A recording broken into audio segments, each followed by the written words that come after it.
Wasathala, you're burying with a sword, right? So we can take it with them to Valhalla, because that's how that works, right? I mean, we bury people today with nice things, suits, tuxedos, evening gowns, and sometimes some extra things.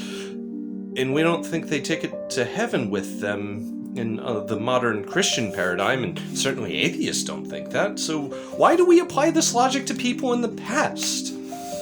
It's important to remember that funerals are less so for the deceased and more so for us, the living, to remember the deceased in a particular way, to cement in our minds certain social relationships or political importance or something like that.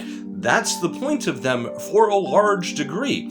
And so the grave goods that are buried with someone are helped to remember them in a particular way. We bury people in tuxedos and evening gowns and things like that to remember them at their best. We always make sure they're well groomed and have makeup on and things like that to remember them at their best. So burial with a sword probably has less to do with taking it to Valhalla, especially since swords are incredibly expensive. Most warriors probably wouldn't have been able to afford one, and the people who did have one probably had it gifted to them by a king for their service, which meant that the sword was a bit of a badge of office and a signal of their importance, so being buried with one would help reinforce that social perception of the person as being important.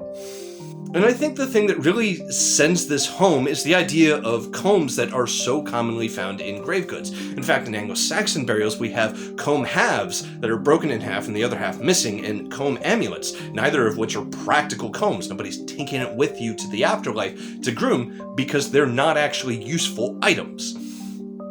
Instead, it's likely that these objects were buried with them to help remember a very close personal interpersonal relationship with the deceased that someone who was alive had. I mean, this is a time before mirrors in which somebody is probably helping you comb your hair daily, and that person you're probably pretty close to. So someone breaking a comb half, leaving one half in the grave, and taking the other half with them to remember you by has less to do with believing you take it to Valhalla and more to do with the living remembering the dead.